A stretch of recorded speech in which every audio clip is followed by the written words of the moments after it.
E se voltássemos 20 anos no poker online e ressuscitássemos as mesas Shasta? Essa foi uma proposta surgida pelo querido amigo e ouvinte Fábio Raman no nosso vídeo sobre conteúdo, e é sobre isso que nós vamos discutir aqui hoje na coluna PokerCast. Lembrando, claro, a coluna PokerCast é trazida a você pelo H2Bet. O H2Bet é a plataforma de apostas que você já conhece, que é 100% regulamentada, que aceita Pix, que tem odds super competitivas e que, jogando pela H2Bet, você, em primeiro lugar, aposta com quem você já conhece. Em segundo lugar, você apoia esse PokerCast. Eu aproveito para lembrar que o link está na descrição dos nossos programas. A primeira pergunta que você, amigo espectador, pode estar se fazendo, especialmente se você for mais novo do poker, é: mas Calil, o que são essas mesas Shasta? Olha, as mesas Shasta, inclusive, muitas vezes na entrevista do PokerCast, jogadores super craques falaram: eu comecei jogando as Shastas lá no Everest. Eram sit and goes de 9 pessoas, com 10 centavos de premiação por torneio, por sit and go. E a premiação era tipo um sit and go normal, 50%, 30%, 20%, então 5 centavos, 3 centavos, 2 centavos, primeiro, segundo e terceiro colocados. Os jogadores podiam entrar de graça nessas mesas Shasta, ganhavam dinheiro real que eles iam somando para depois subirem e jogarem torneios um pouquinho mais caros. Eu vou começar a nossa coluna fazendo aqui um aviso, que é o seguinte: todo mundo que tem um clube de pôquer, que opera pôquer online, que tem um torneio de pôquer, tem que conviver com uma coisa muito chata, que é todo mundo vir dar opinião de por que você não faz isso, por que você não faz aquilo na sua plataforma, no seu clube, no seu torneio de pôquer. E eu faço aqui esse aviso, esse disclaimer, para falar que é exatamente isso que eu e o Fábio viemos fazer aqui hoje. Nós estamos nos intrometendo nos negócios de quem opera poker online para tentar trazer uma solução de trazer novos jogadores, não uma solução nova, uma solução antiga. Enfim, explicado como funcionam as mesas Shasta, eu e o Fábio começamos a pensar, fazer um exercício para a gente pensar como que a gente faria com essas mesas, como que a gente faria isso funcionar. Primeiro, a premiação ela teria que ser uma premiação microscópica, de fato, como eram as originais.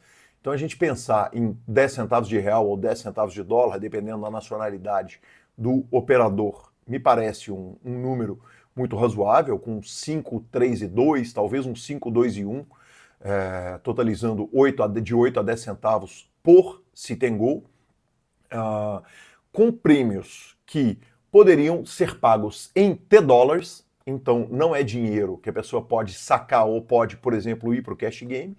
Esse dinheiro poderia simplesmente ir para a conta para a pessoa poder jogar outros torneios na plataforma.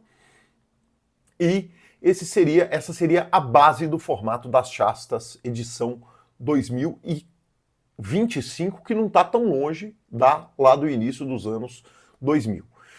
É claro que o site, para controlar os seus custos, ele teria que limitar a quantidade de Shastas que cada um dos jogadores poderia jogar. Então, sei lá, talvez 2 mesas por hora, talvez 2 mesas simultâneas, talvez 4 mesas por hora.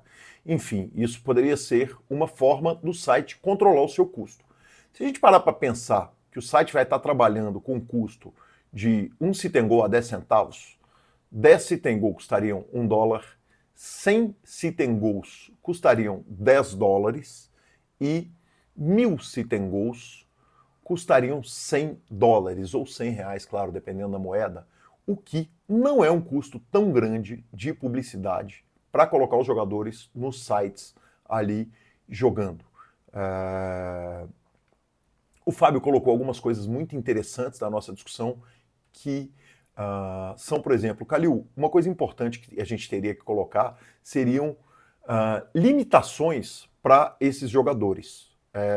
Por exemplo, a partir do momento que o jogador ganhar $100 num site, ele já não pode mais jogar essas mesas.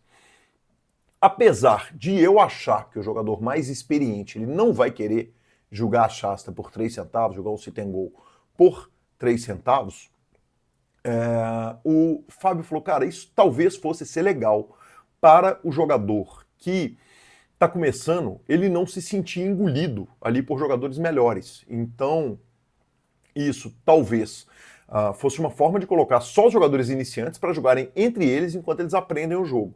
Aliás, quando você vai dar dinheiro para um jogador, é super importante que ele saiba jogar, porque senão ele vai só desperdiçar o dinheiro e vai acabar perdendo.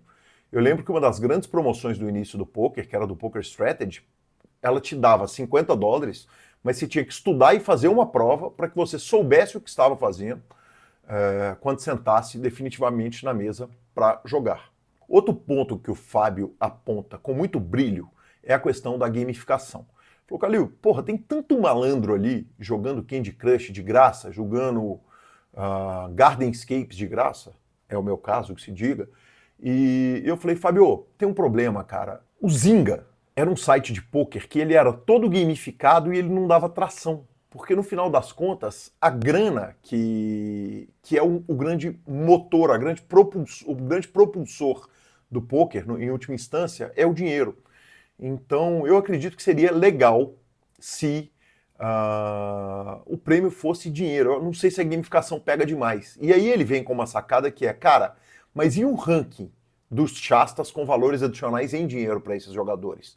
E a gente chegou à conclusão que essa talvez era assim, o brilhinho para a ideia. E aí a gente começou a comparar o que seriam mesas chastas em 2025 em comparação com, por exemplo, os brindes diários que a GG Poker faz, que o PokerStars faz. E as chastas, elas têm uma grande vantagem. Esse formato, ele tem uma grande vantagem quando comparado ao brinde diário que você vai poder ou jogar um sit and go, ou jogar um free roll, ou jogar um mini torneio. Se você permite o jogador de hora em hora zerar o número de mesas que ele pode jogar e ele começar de novo, ele vai passar muito mais horas logado no site. A chance dele depositar é muito maior, a chance dele virar um jogador regular é muito maior e a chance dele aprender o jogo, além de tudo, ainda é muito maior. Claro que um ponto importante para a gente acrescentar aqui nesse pensamento todo é que é importante que o site que está oferecendo a mesa para o jogador tenha um software agradável, um ambiente legal, porque afinal de contas a retenção do jogador ela depende do software ser um software gostoso do jogador jogar. Caminhando para a conclusão do nosso vídeo, eu mais uma vez agradeço ao querido amigo Fábio e digo o seguinte: talvez uma boa solução para a gente converter novos jogadores para além do conteúdo, que é do que se tratava a coluna original que deu origem a este vídeo, seria, ao invés da gente pensar no futuro do poker, a gente olhar para o passado do poker e copiar coisas que já deram certo. Essa foi uma que deu muito certo e que seria muito legal para a gente poder converter para os jogadores que estão entrando, que estão conhecendo o poker agora, neste ano. Por fim, fica a dica para os operadores de jogo, já que a gente deu a ingerência, fez a ingerência aí, meteu o dedo no seu negócio e trouxe essa ideia, vale a gente lembrar o seguinte: a gente não inventou nada de novo, a gente está voltando numa coisa das antigas, mas se você for aplicar isso no seu software, no seu site de poker e arrumar uma paçoca, não se esqueça que foi a gente que deu essa ideia aqui, essa ideia de $1 milhão, beleza?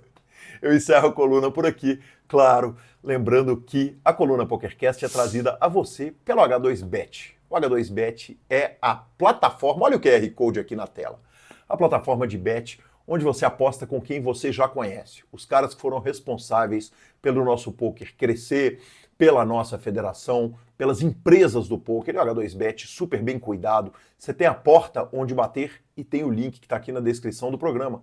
Então ajude o PokerCast, mude conosco, vem para o H2Bet, vamos de H2, estamos juntos. Para maiores de 18 anos, aposte com responsabilidade. Até a próxima coluna, valeu!